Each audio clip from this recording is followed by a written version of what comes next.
it said, "You still have an active subscription. Are you sure you wanted to subscribe?" Yeah. Absolutely. Okay. That didn't work. I'm going to stay away from Windows 10 for as long as possible because it's just awful. Yeah, I'm the same boat. I tried to set my Windows 10 computer up to use my mixer, and they don't make drivers for it for Windows 10. There's a Windows 7 driver out, but that's it.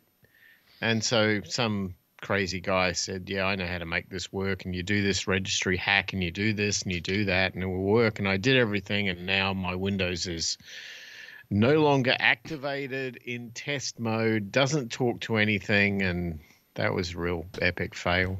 Which is why I still have a Windows XP device sitting to my right for my mixer, because my mixer only works reliably with XP.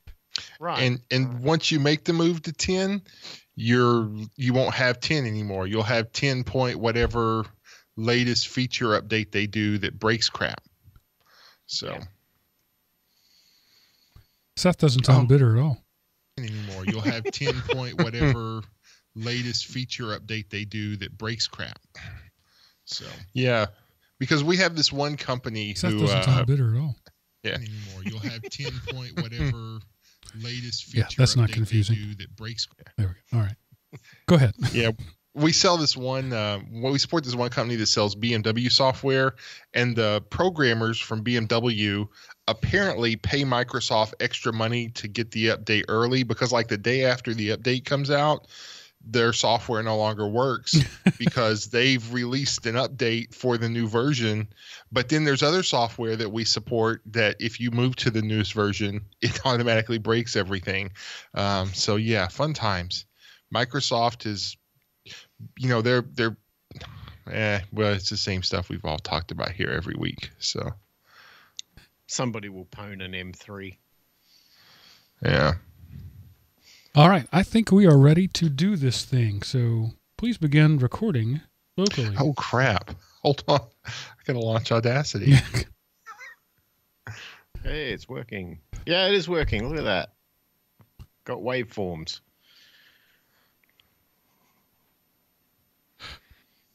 We have to hurry tonight because the Cowboys are in their second playoff game ever. And, right. Testing 1, 2, 3. Is it picking up the right mic? Forgot to disable. Tap on the mic. That's how you can tell.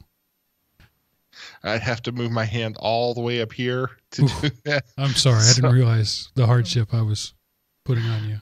Yeah. Okay. It works. I need to lower that camera. This new camera's a little taller than my old one, and now I have to look up. Engaged. All right. Bum, bum, bum. Okay. Let's do this thing, shall we? Yeah, bring it on. Hello, everyone, and welcome to the GeekRant, episode 345. Welcome back.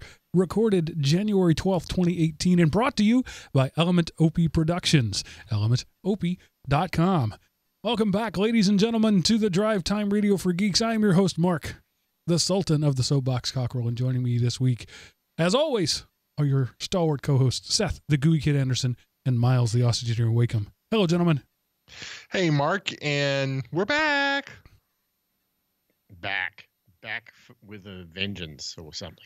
The first show of 2018, the first show in 5 or 6 weeks for us. We took our customary December break off, and then I had a commitment that didn't allow me to be here last week, and we're actually recording a day early this week because I have another thing that my church people are expecting me to actually do stuff on Sundays now, and I'm not sure about that. But anyway, good to be back. We have to keep it brief because the Cowboys are in a playoff game in about 45 minutes, and while I'm not really caring much about the NFL in general, my Cowboys are in the playoffs. I have to go watch the game. Yeah. The great thing about it, I don't think they'll be favored tonight, and they probably won't be favored in any of the games the rest of the way out. But to me, the team's good enough that if they win, it's not like a super shocker. They proved they could beat the Saints. So it's like, well, I wouldn't pick them to win, but if they won, I could see that happening. And so Yeah. You know, what more do you want out of your team in the playoffs? A realistic shot to win the game. Yeah, it's definitely not the early '90s when it was just assumed they would be hosting the playoffs and getting a first round bye, but they're a contender at least.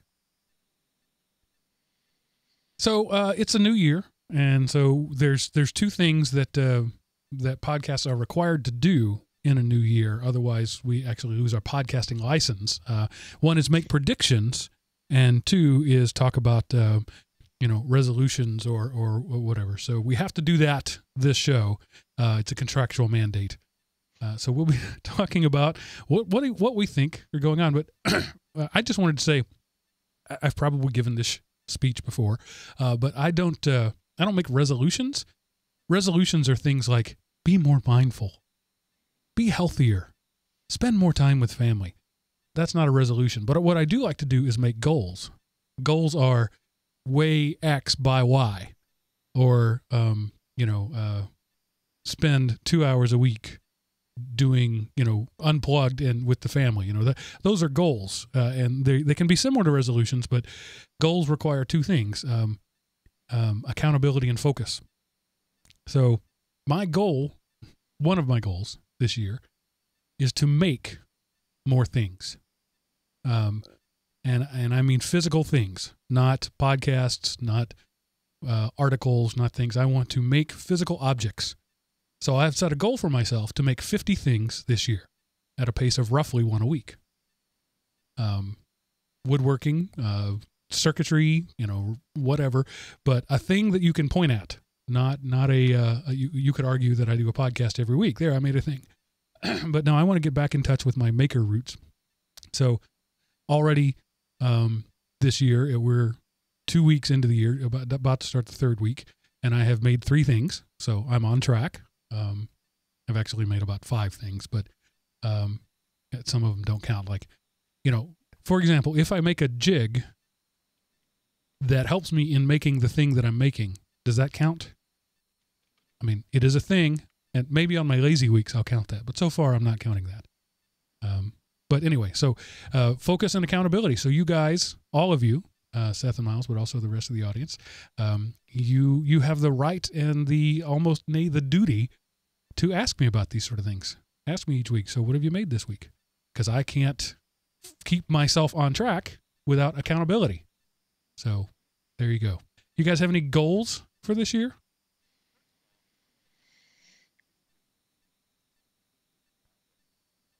Seth, are you muted, or am I just not hearing you? I see things moving, but I don't hear you. I think his mic's off.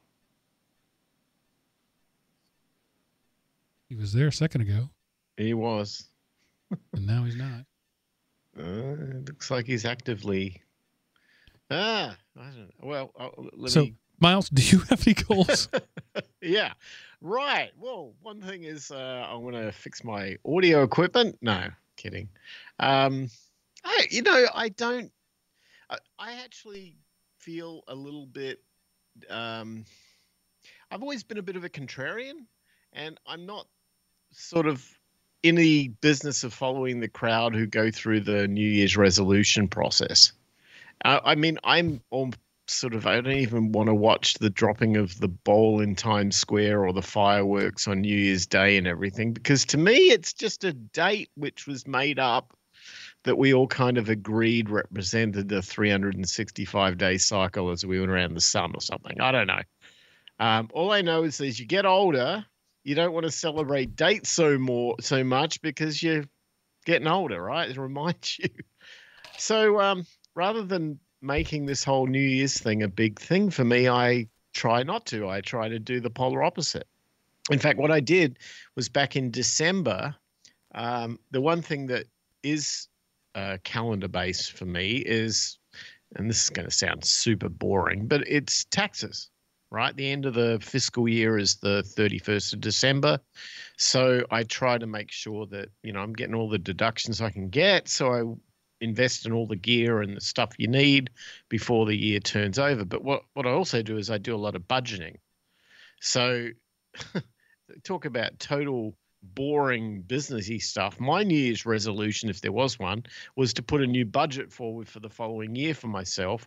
And my goal was to try to work even less than what I've been working, and to find a way to make that work in a budget. So, yeah, I think I'm on track to do it.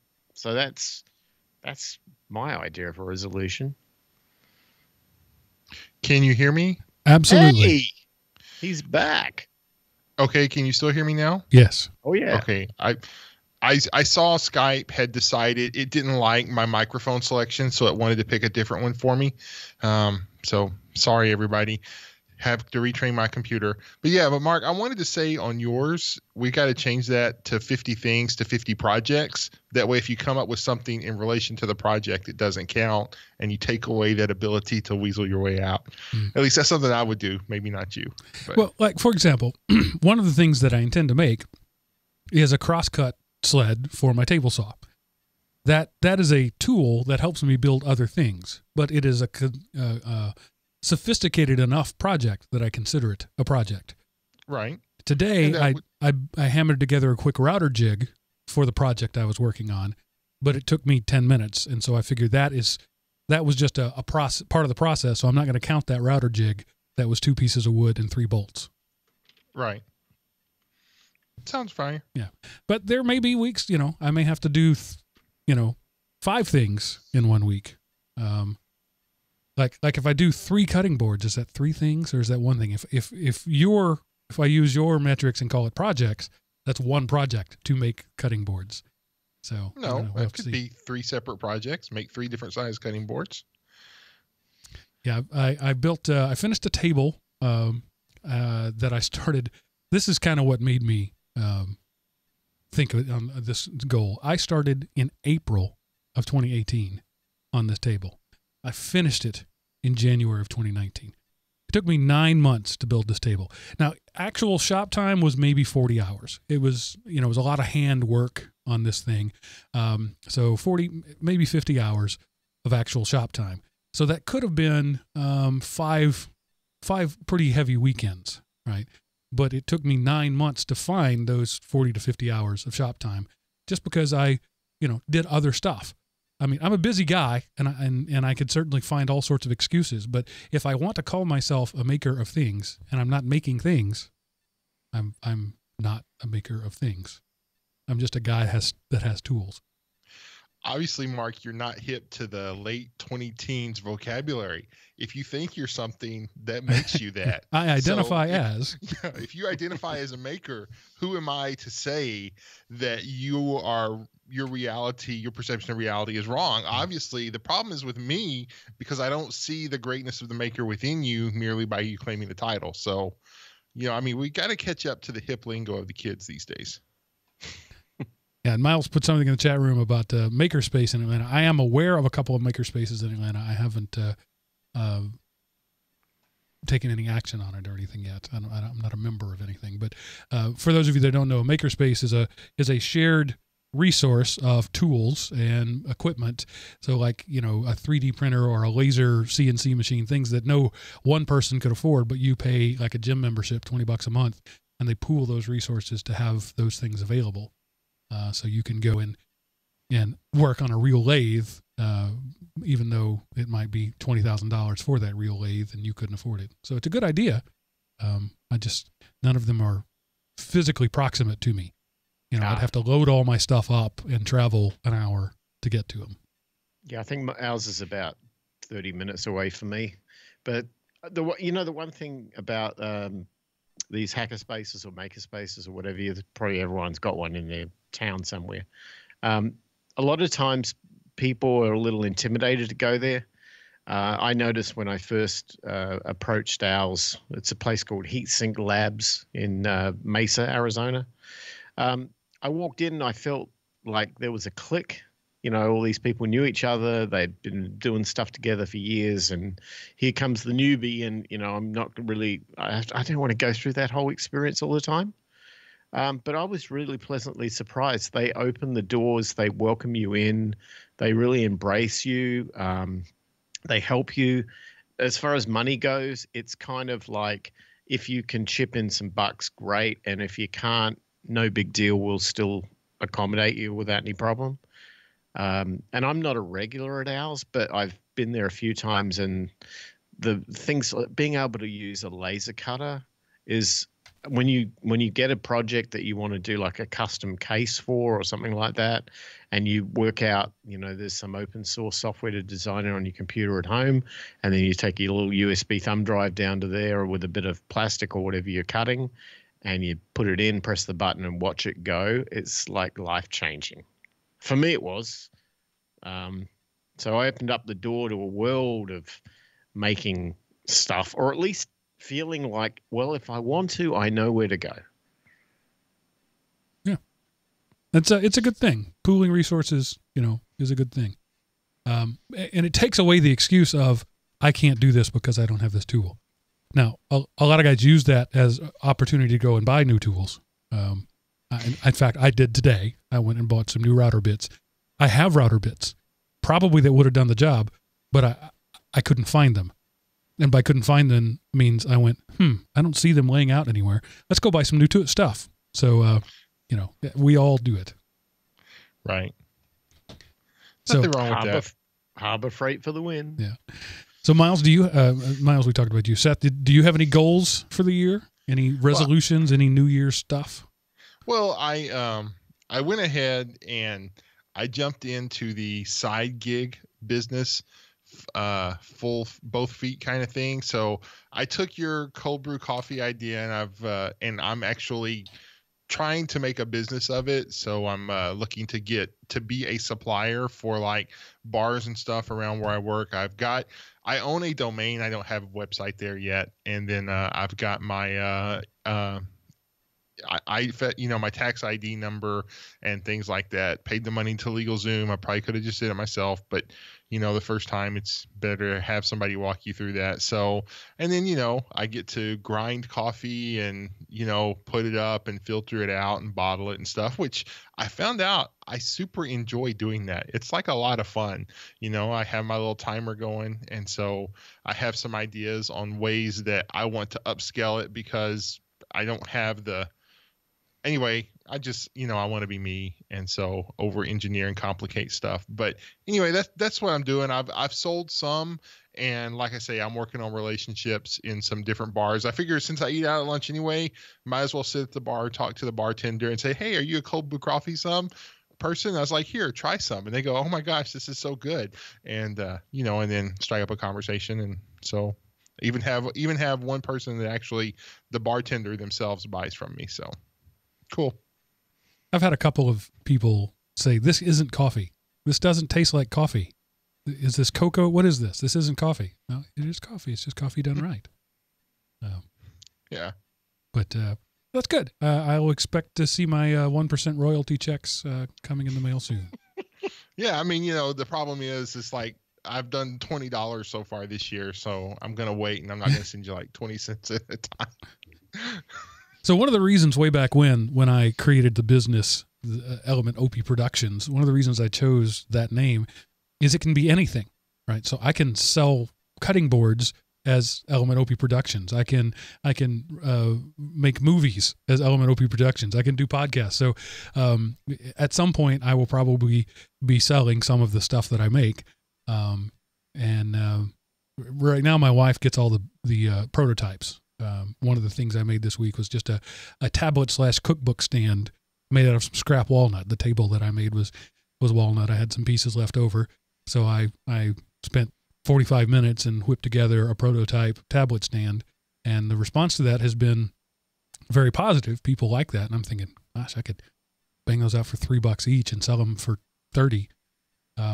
And so, maybe my daughter is very entrepreneurial. We've mentioned it before. She makes soaps and things like that. So I'm thinking probably not this year, but maybe next year, because you have to book them so far in advance. We'll get into some of the local festivals and set up a tent and, sell our wares. I think that'll be fun. Good father-daughter time. We lost you, Seth. Oh, not again.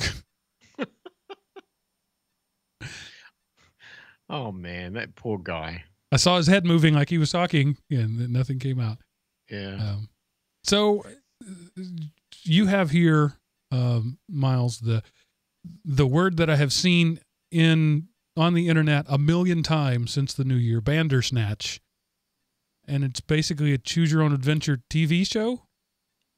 I didn't realize it was until I found out, but yeah. Well, Black Mirror, I've been a big fan of Black Mirror for years, and I've probably promoted it way too much on this show. There's a new season coming, so I get, I'm on their like Twitter feed or something, and they send you out these notices that there's a new season coming in January. And then up pops this notification a few weeks back saying, this first episode is coming out on New Year's Eve, I think it was. It was something like that. I thought it was the first episode of the new series, so it's on Netflix. So I go on Netflix, and there it is, pops right up, this thing. And I remember in the tweet, it didn't call it a show, it called it an event. So I don't know what they meant by that, but I click on this Netflix thing thinking it's a show, and I'm not. I'm just watching a show.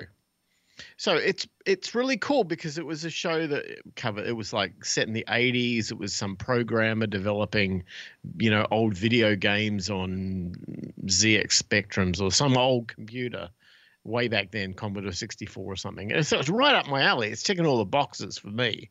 It's got programmers. It's got retro computing. It's a thriller. It's great. So I'm kicking back watching this thing. And I get, half an hour into it or something. Actually, I think I got about 10 minutes in, and I knew it had some sort of choose your own adventure thing, but I'm thinking that what they're doing is they're paying homage to the old 80s text adventures, like Zork and those games where you go west and all that stuff, you type in on and the adventure goes forward. So I thought that it was a show in that theme, so you just watch it as the show goes through as if you were playing it. So now I'm watching this on an Android, like an NVIDIA Shield, an Android TV device with my Netflix subscription. So I'm sitting there watching this thing, and I've got the remote next to me. So I watch it, and it plays this really interesting story, and it gets to a certain point, and down the bottom of the screen on the thing, which I thought was part of the show, there are two options.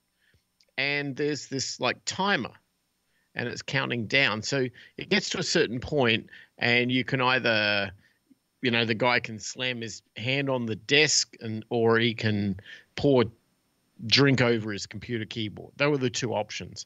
So I'm watching it, and one of them's highlighted, and there's this timer. So I'm just watching, and I'm thinking, okay, well, they're going to pick it. So it did, and then it moved forward with the story, and then this comes up another 10 minutes later, and it goes forward. So I'm watching this thing thinking that's what the show was. And I don't know, hour or so in, thinking, wow, this is going on fairly long. Let me pause it, which I did. And then I look at how much time the show has gone through. And it says it's gone through 14%. I'm like, what? This show's going to be 8 hours long. Anyway, okay, go get a drink or whatever, come back, hit the continue button, continue watching. And it does the same thing. You get maybe 10 minutes worth of video, and then it stops, and there's a thing, and it chooses one and it moves on to the next. Then in the process, it got to again, and I don't know if it was an accident. I picked up the remote, and I went to pause it, and I must have pressed like the forward button or the back on the round little selector, and the thing moved. I'm like, hang on a minute. I'm controlling this. I can change this any time. And then I realized when I paused it on Netflix, up the top of the screen, and it says Netflix interactive video. And I'm like, oh no. Are you serious? I can change the storyline and choose.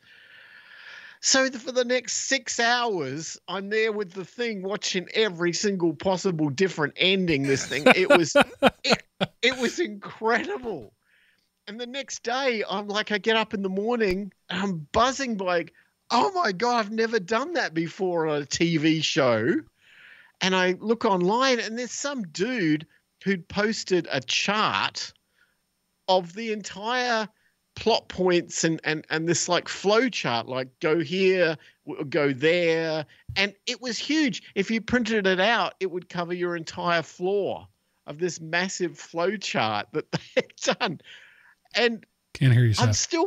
I'm still buzzing by this whole thing because I've never seen a TV show do that. But that's why I thought it was worth bringing up. It's like we've entered a whole new world of TV entertainment. So go figure. I thought I saw your head moving like you were talking, Seth. So can you hear me? Can you say something now? Nope, don't hear you. No, he's not there. So Skype hates Seth. Film at 11. Nothing new about that. Skype hates lots of people. The last time I hung up on him and called him back, and that helped. Let's see if that helps again. Or maybe it didn't actually help, and I just sort of put those two things together as if they helped. Yeah, no, nothing. All right. So I haven't watched it. I read a news article that they were like being sued by the Choose Your Own Adventure people who apparently have a patent on that sort of thing. But did you enjoy it? Was it a good story? Oh, wonderful. Yeah, it was absolutely brilliant. Do I need to have watched the other Black Mirror stuff to watch this? No, not at all. Okay. It's completely standalone. Each story is its own self-contained movie unto itself. It's not. And there's not like any theme that one connects to another. They're just all weird dystopian stories. They're just independent things. So I had noticed, still can't hear you, Seth. I had noticed watching a few YouTube originals in the last couple of months that a little thing will pop up on the screen. Do you want to watch that scene again? And I wonder if that was like testing, beta testing for this sort of thing, because it would be scenes that weren't really remarkable. You know, there's not really any reason I would want to watch it again. And the little thing would come up and say, do you want to watch that scene again? No, I've never done that. Every now and then it'd be like a dance number and you could, hey, I'll watch that again. But Netflix is definitely trying to move beyond standard television. Yeah, it's one of those things I think with Black Mirror is such a highly produced, really, really well written, very well directed movie-like experience that if you were going to introduce interactivity into something, these guys would do a killer job at it because it's just got the content level to make it more than an experiment. It's a real thing. So I'm thinking that maybe they've opened the door and the next thing you're going to have Sony and all the big studios getting in on the action, kind of like what they did, I guess, with like 3D and that sort of stuff. Yeah, so I wanted to get to sort of the prediction sort of stuff too, and that was a good segue. You know, you went to CES, which formerly the Consumer Electronics Show, now just CES, and they're all about trying to predict what's going to be, what people are going to want, or tell you what they're going to be able to bring to market. But you know, I was thinking about TV. It was HD TV, of course, was the game changer years ago, and then they tried 3D TV and couldn't make that stick because you know it just wasn't very good. And then there was a brief dalliance with HDR TV, which, you know, as far as I know, I haven't seen ads for HDR TVs like I used to. And now it just seems to be bigger and bigger and bigger. It's like they've given up on TVs in terms of new technology, and they're going, you know, 4K, and I've seen some 8K stuff, but there's no content for it yet. No bandwidth to deliver 8K reliably yet. But, you know, you got to have... It's the gas station problem. Cars will never proliferate until you have gas stations, and there's no reason to build a gas station until a lot of people have cars. So it's that kind of problem, and every year people try to to hit that curve, it took a long time for HD TV to make its take a foothold, and then it sort of went through a little. Was it going to be 720p, or is it going to be 1080i, or is it 1080p?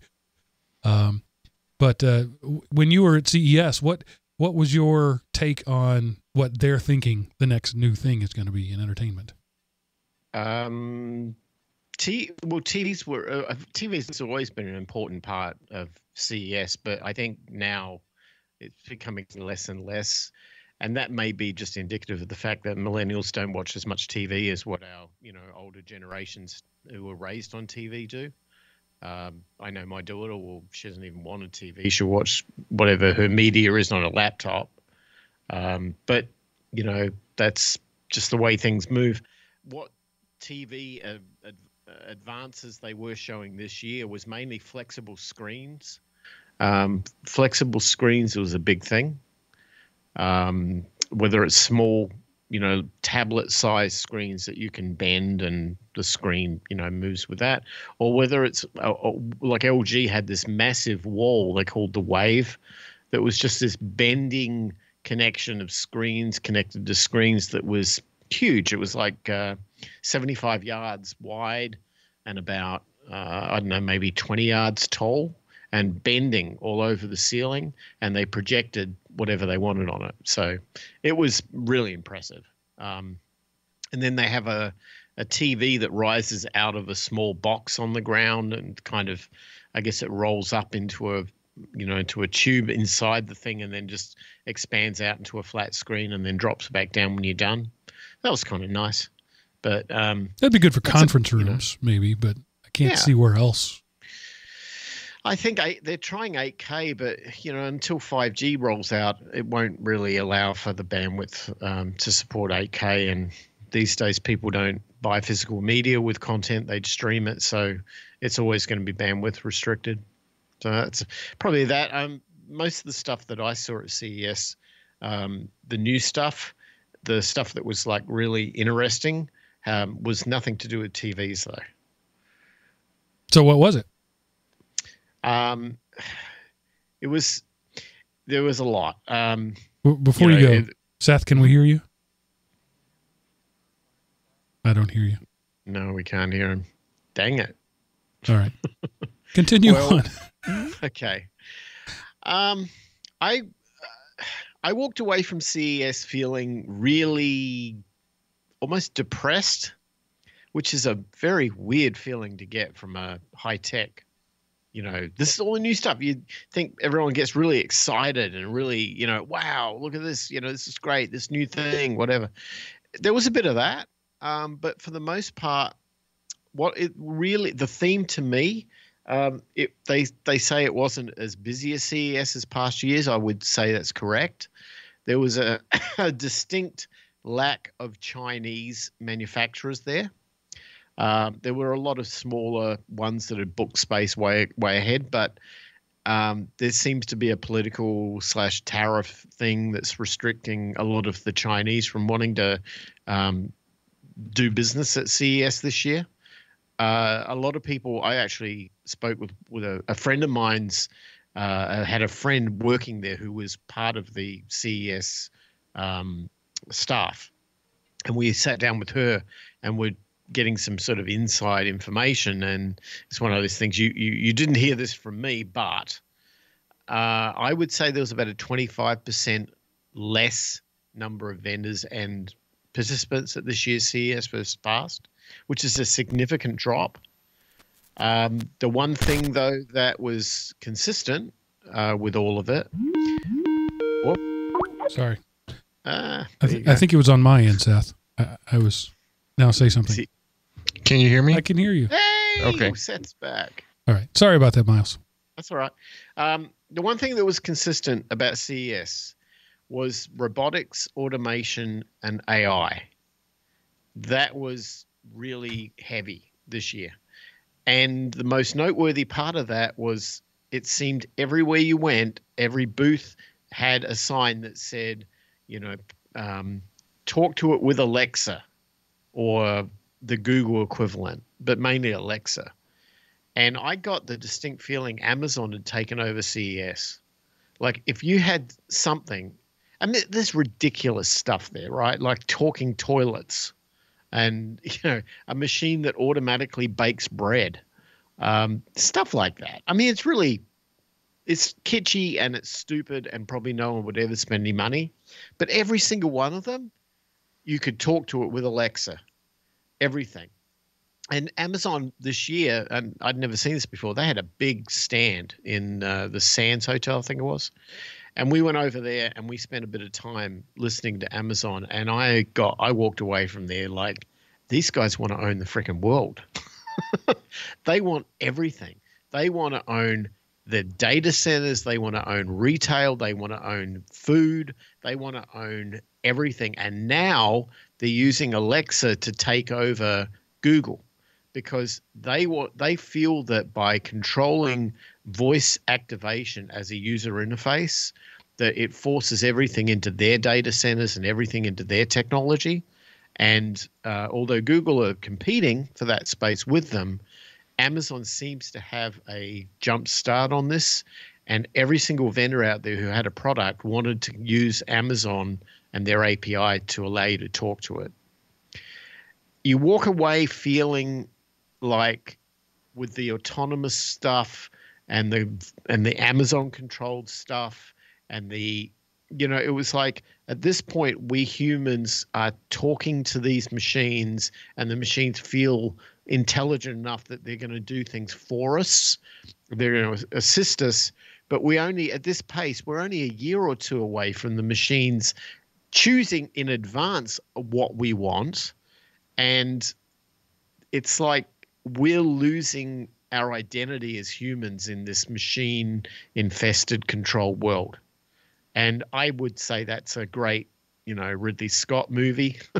No, I saw that movie playing out at CES, and at this rate of expansion, 5 years from now, maybe 10 at the latest, but at least 5, the value of a human being compared to a swarm of technologies doing things will be greatly lower than the machines. And for a while, yeah, but it's a scary transition that we have never seen in terms of evolution of humanity, that I think we're hitting the limit and the machines are not. So welcome to the Matrix. Have a nice day. All right, Seth, you have a lot of catching up to do. What are your thoughts on that? I mean, I don't know. I was just listening to him going, wow, that's we had this issue where this person, I work in managed IT. We support mostly dental offices, and I got a request that I thought it was the dentist office wanted me to create a guest network so that end users could check in to Facebook or Yelp, but it turns out they wanted Facebook, they wanted to be able to have the users check into Facebook to give them access to their guest network. And Facebook has this protocol in place with Aruba and other controllers where when you log into Facebook, it grants you access to the guest network. And, and some of, there's limited devices out there that support it, but it seems to be growing. And it's just like, I was just like, I would refuse to get on the guest network of a place that did that. It's one more piece. I know privacy is an illusion, and, I'm going to go from the tinfoil visor to the tinfoil body wrap. Probably the year of 2019 is going to be the growth of tinfoil in my house. But it just, I don't know. I like the illusion of privacy, and I guess that's all I have left. So I don't know. I guess Amazon can rule the world as long as they sell Free State Coffee LLC cold brew. I'd be happy with that. So, we've had this discussion a number of times, and I am bullish on the robot overlords. Frankly, I want Rosie the robot in my kitchen. I was promised that by the Jetsons, and hasn't been there yet. And I've made this analogy before. We thought it was going to be one really smart machine, and we're finding out it's a network of dumb machines that are going to get us there. And Alexa, sorry, I just triggered somebody's thing. The A device is dumb. Even when it pretends to be smart, it's dumb. Today I have two great examples of it. One, my daughter was watching something on Discovery, or not Discovery, no, wish my daughter would watch Discovery, on the Disney Channel. It's one of those. Yeah, those are so similar. Yeah, one of those cheesy bad shows. Actually, I think it was Netflix. It wasn't even that, but it was one of Netflix's cheesy bad shows with Tiffany Amber Thiessen in it. Remember her from Saved by the Bell, wasn't it? Anyway, she's all grown up now and a mom, and the main character on the show is named Alexa. So I come downstairs and I see the Echo in the living room going red, meaning it's been muted. And she was like, every time somebody said her name, it woke up. And so we had to walk over and physically mute the device so that she could watch her show. And then later on, when she was done watching that, I guess she unmuted it. I was downstairs doing my thing. I came up and the house was empty. The girls had all gone somewhere. And I came up and the TV was still on. And Alexa was having a conversation with Milo Murphy. I'm not sure how that happened. But Milo Murphy is a cartoon voiced by Weird Al, actually. It's a great show. If you liked Phineas and Ferb, you'll like Milo Murphy's Law. Check it out. But I walked up and Alexa was saying, I think you want me to play some song. Is that correct? And then Milo would say something that she interpreted as a different thing. Did you want me to play this song? And then Milo would say something and she would. And I just stood there and watched for several minutes while these two non-corporeal fictional beings had a conversation with each other that was just dumb, bordering on dumber every step of the way. So I'm not really afraid of the robot overlords just yet. What scared Did you me want the me to most- launch the nuclear missile? It sounded like you said yes, launching the nuclear missile. Yeah. What scared me the most wasn't what the robots can do and what the AI can do. I mean, because we know, and look, I'm a software developer. I know potentially what can be done. And I also realize that, it's the advancement of this is going so fast because APIs exist and are freely available for developers to build into their products. So I can see that, everyone's standing on the shoulders of somebody else, which is why we're advancing so quickly. The problem is, in all of this haste to advance technology as fast as we are doing it right now, we're not making any accommodation for human disruption at all. Now, I know that's a problem that's been going back hundreds of years. We've had it, horse furriers and cars, or the typing pool and word processors, or whatever it might be. I know that that's happened, but it's never happened at an exponential level that is so vast and so quick that the ability for humans to be re-engineered back into a different role takes time. And the problem is that the pace that the AI is advancing is far faster than any human could be retrained to do something else. And then when they get retrained to do something else, there's no guarantee that that something else won't become automated and done. So the number of options is lessened all the time. The ability to train fast for those options is become very, very difficult. And if you ever want to look down the barrel at what might be coming in a very, very short period of time, CES is a really good window. I went there hoping I'd discover some new opportunity and, I could go down that path and check it out. What I saw was that all of the things I'm doing right now are either redundant or about to be overwritten or taken over by Amazon or taken over by a big corporation, and that trying to find something else, I'm drawing blanks, because unless you're part of building robots, which is a very short time frame career, it's the robots have already taken over the potential of that job. Like I'm sitting in a shuttle bus as we go from conference hall to hotel and back and forward. And there's this guy, a buddy of mine, starts talking to him, just brought, conversation in there. And he's from Australia, which is interesting. Now, I didn't say anything, so I didn't tell him I was from Australia. I was just listening to him. And he's Australia is always about 2 years behind the US when it comes to adoption of cultural things, social things, economic things, and sometimes technological things. And this guy worked for what we used to call, I don't know if they called them the same here, hi-fi dealers. Do you remember, like audiovisual stuff, right? They sell record players and TVs and all that stuff. Well, they used to. This guy's business was selling that. And he said, we've got like 31 staff working for us, and we're one of the largest in the eastern states, and blah, blah, blah. And I'm listening to this, and he's telling about how they sell TVs and they sell this, and he's looking for the latest thing to sell and blah, blah, blah. And then he said something very profound. And he said, interesting thing is that Amazon's just started getting a foothold in Australia.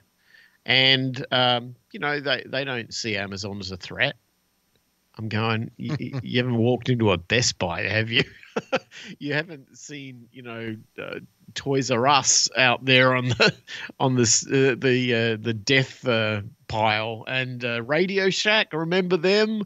And all of a sudden, it's like all these memories of redundancy and whatever starts coming up. And after you've seen all these AI and robots and everything, I was going to say, and I'm glad I didn't, but I was ready to say to the guy, so you got your resume ready for the because, dude, I give you 12 months and Amazon's going to own your country. They've got their own airlines. They've got their own, you know, vehicles. They own everything, and you ain't seen nothing. And the level of pace that they will take it over will be astounding. I mean, look what they've done in maybe a 5-year period here, and we didn't even realize it. But Amazon is 51% of all retail now. So, I mean, this is what's happening. And if you're the corner shoe store, thanks, but that's the end of your business, you know. And it's sad. And what does the corner shoe store proprietor do now? What are they going to do with their world? How are they going to find value and do their thing? They've got to reinvent themselves. To what? What do you do when you're a shoe salesman, right?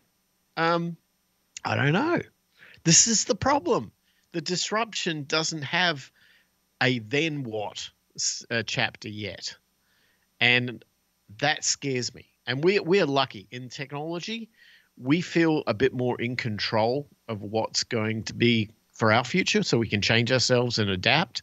And we've had the last maybe 20, 30 years where we've been able to do that because the pace of advancing technology has been not linear, but manageable. We've been able to say, oh, you know what? I think I'm going to get out of dial-up modems and I'm going to get into broadband, or I think I'm going to, you know, but what now? Well, movie theaters are answering that question. That's there are lots of industries dealing with that, but the place that I see that is the movie theaters. They're turning it into a premium experience. Sure, you can watch Netflix on your tablet and you can watch whatever, but and that's their biggest competition. But you can't sit down in a big comfy reclining chair with a reserved seat and have overpriced drinks brought to you by a guy in a fake bow tie. And they're returning too. Early on in the history of cinema, movies were a luxury experience, and then it became a bargain basement sort of thing, and now it's trending back the other way. I predict, maybe not in this year, but in the next 5 years, air travel will go the same way. They're going to realize that you know, a lot of business travel is just so you can have a face-to-face meeting, and the technology is getting so good that you don't need those face-to-faces anymore. And I think that we're going to see air travel moving back to that luxury model because they can't keep charging people exorbitant prices to stuff them in a tuna can. So I think that's the answer to your question. How do you pivot? The way you pivot is that you offer something experience-driven instead of commodity-driven. And I don't know that that's easy to do, but I think that is the path for most of the displaced commodity brokers. Amazon will own commodities, and you will own the bespoke and the custom.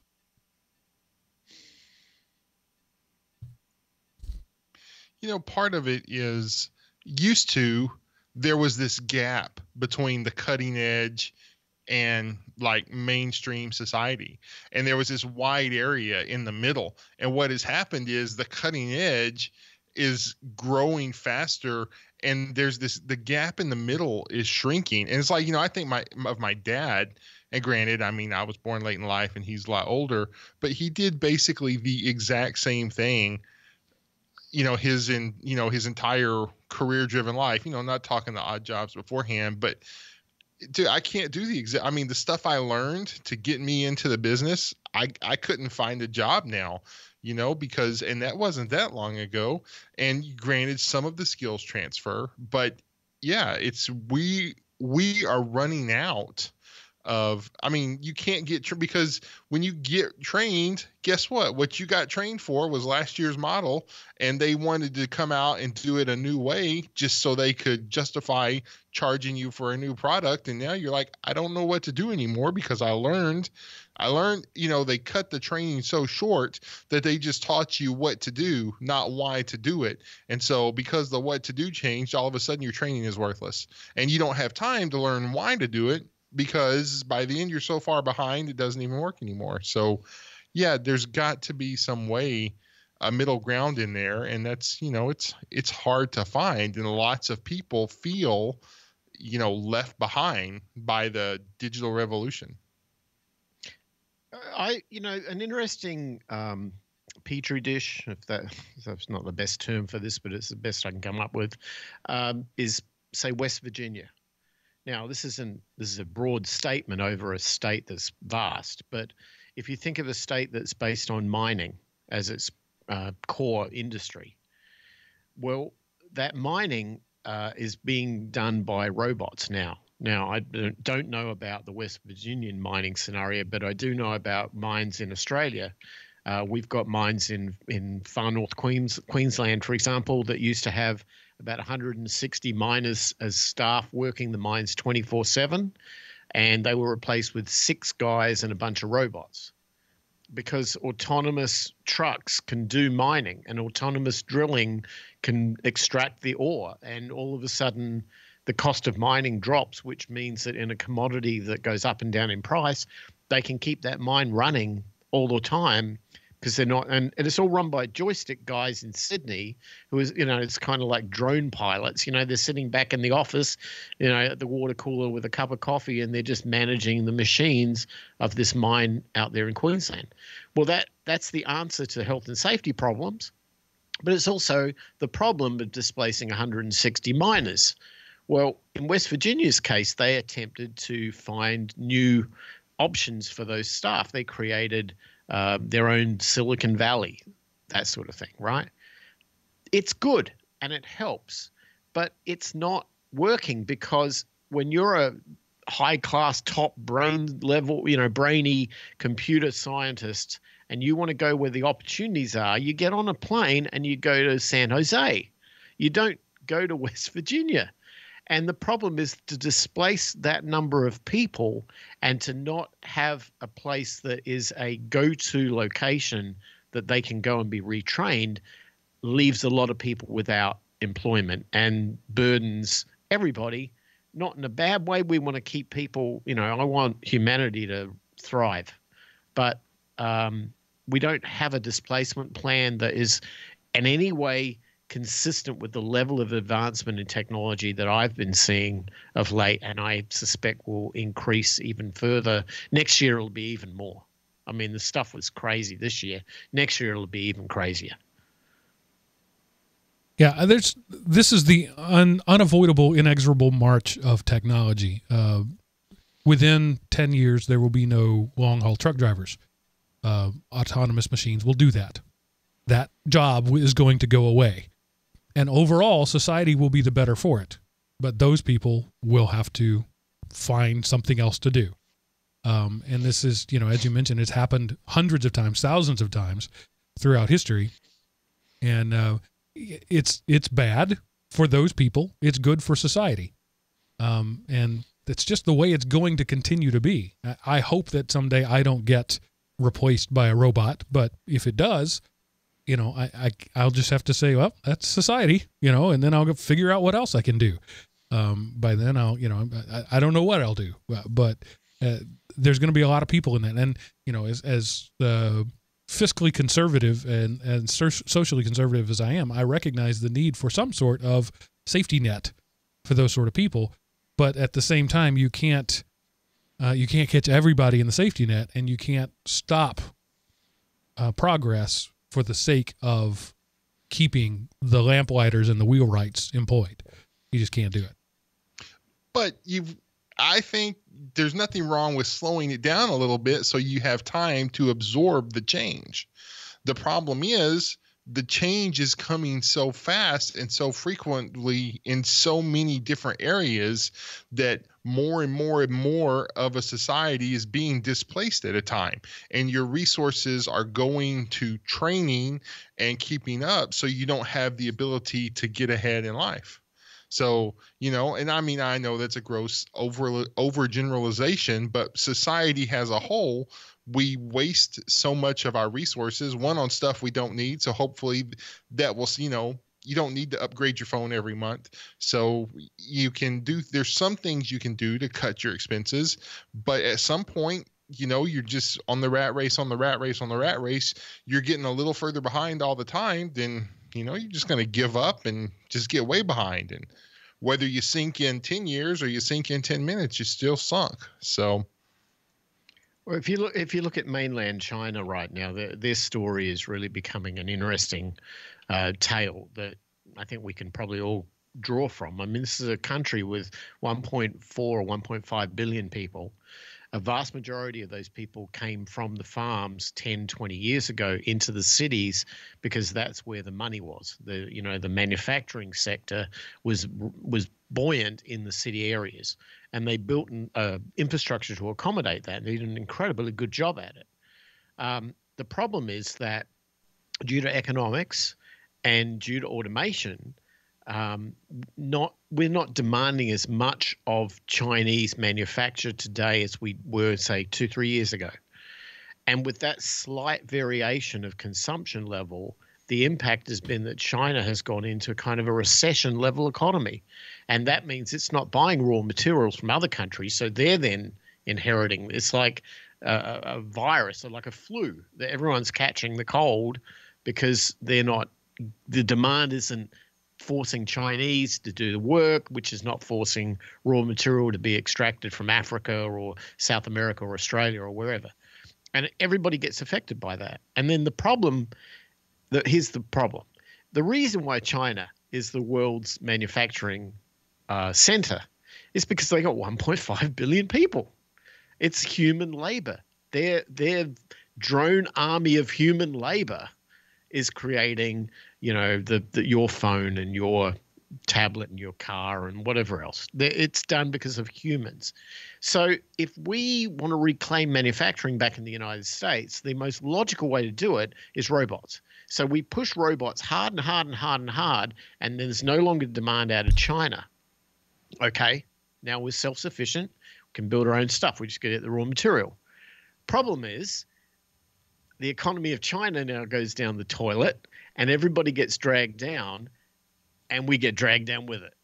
So there are examples of the balance, the interconnected balance of all of this is so critical, and rapid advancements in this technology we're seeing, like at things like CES, demonstrate to me we need a plan. We need a plan now, because this is going to just topple in this mess. Because I think more robots is not going to solve the problem. Less robots maybe, but right now more robots is what everyone's got on their mind, and I'm scared to death. Don't put all those poor robot makers out of a job, Miles. Then they'll be, sunk. Oh yeah, they can go back to the farms and agriculture or whatever, right? All right, I think this was a good discussion of the future. Maybe went a little farther than just the year 2019. In fact, I think I opened the show saying 2018. I think I did instead of 2019. Oh, but anyway, because all the documents didn't get updated, and I am Ron Burgundy, and I read whatever's on the thing. Anyway, so I think that's a good, natural, organic way to end that discussion. And so I'll just simply say, Seth, what happened this week in history? All right, Mark. Well, I wanted to let you know of a future that did not happen. But on January the 12th, 1997, the fictional HAL 9000 computer becomes operational. So the fictional HAL 9000 computer becomes operational according to Arthur C. Clarke's 2001 A Space Odyssey. In the 1968 movie adaptation, the computer statement, "I am a HAL 9000 computer," production number 3. I became operational at the HAL plant in Urbana, Illinois on January 12th, 1997. So put his birth date. Anyway, so there you go. That happened this week in cinematic history. And now back to you. Powered by Alexa.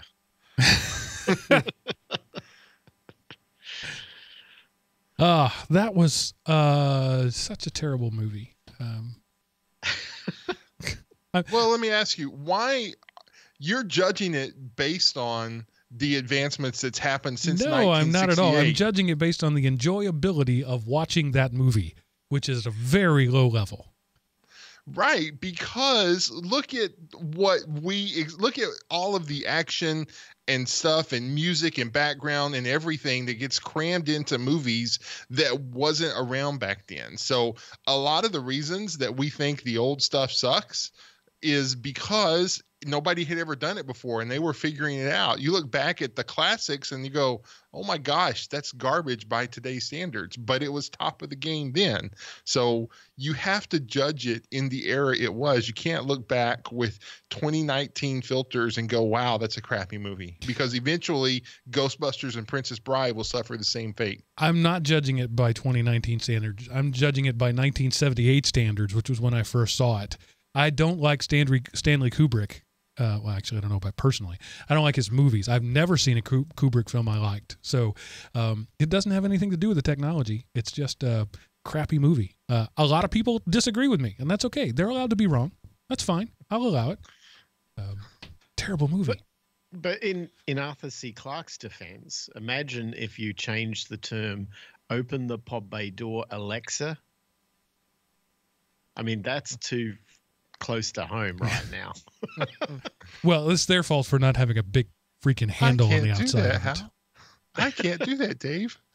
So I don't know what that means. No, there definitely should have been a big handle on the outside. And if science fiction writers have taught us anything, it's a big red stop button and a big handle to get open doors. I hope we never forget those lessons. All right. Now, Seth, what do you have to I don't know, be interesting this week? I lost my thing because you're employed and it just doesn't work anymore. Yeah. Well, I came across this. It's kind of a clickbait article, but I thought it was really cool. So these are 30 landmark historical events you had no idea were actually photographed. Now, a lot of them I did, but it's cool. There's just different things and you can look and see, oh, wow, there was a picture of that. So, and among them is what they believe to be the first, or it's the earliest surviving photograph that we have, if not the first photograph taken. And, so you just click through them and nope, slideshow, not going to do it. Yep. So, well, like I said, it's kind of a clickbait article, but anyway, if you're interested, it's there for the clicking. And yeah, I know it's a slideshow, but that it is what it is. So I just refuse to reward that scummy behavior. You can tell me all about it, and that'll be great. There used to be a plug-in that I had in Firefox that would take all those and put them all in one page, but I don't remember what it was. And if somebody out there remembers, remind me. Well, part of it is they're programmed a different way now. And so I think they've kind of done some back end stuff to change it. So it's different pages now. It's not actually a slideshow. When you click, it goes to another page and it's not like a programming thing. So. All right. So this is the part of the show where I tell you how you can feed back to us. Let us know what you think about the future, about the past, about Stanley Kubrick. Or about clickbait articles, whatever. You go to elementop.com and click the Contact Us button at the top of the page. Answer the world's hardest CAPTCHA, fill out a form, and and that will send an email that gets priority in my inbox. Or you can send an email yourself. If you're a rebel and want to skip the middleman, you can send an email to geekrant@elementop.com. That'll go to all three of us. Or you can call us up at 559-IAM-OP and leave us a voicemail. Pretty sure that still works. Don't know. Haven't had one in a long time. Maybe it's broken and people have been trying. But anyway, we like to hear what you have to say. We are back for one more year, we think, at least for a while. We'll see what happens. But glad to enjoy some time off, but I did miss doing this show, and I missed these guys. I missed this process. You know what I also missed? I missed the thousands of dollars that I don't get anytime I do a podcast. Oh, wait, that's not true. If I could make thousands of dollars per podcast, I guarantee you I'd do them every week. All right. So if you want to throw money at me, patreon.com. I've had some recent feedback about how people are leaving Patreon because they don't agree with their policies of censorship or whatever. Fine. I do not want you to compromise your principles to send me $5. Absolutely not a fair trade. Actually, I did have one email that said I also can't do PayPal because they're scummy. I agree with you. PayPal's scummy, but unfortunately nobody competes with them yet. So what I told him to do was go give that money he would have given to us to a charity and say it was on behalf of GeekRant. So do that. That's fine. But at the same time, if you don't want us to go away because the robots have taken over our jobs, one way you can help is patreon.com/elementop. elementop.com/Patreon. Works either way. That's true. The robots can't podcast Yet. Although there was a newscaster. I didn't see the video, but I saw people talking about the video of Japan's or China's first fully AI newscaster. And of course, I wouldn't have understood the language because I don't speak either of those languages, but people said it sounded, pretty natural. So the time will come, not too far down the road, where you have a digital mark that is much better looking than I am and says a lot less often. All right, everybody. Thanks for hanging out with us. That's it for this episode of the Geek Rant. And remember, pay for what you like. Bye, y'all. And apparently I knocked two things loose. Your audio cable and the power cable to my Audacity laptop, because you went in and out and my battery died on... my wife has been doing her exercises in here, her aerobics, and while I appreciate the fact that she wants to get healthier, she's harshing my mellow, messing with my stuff. The man cave.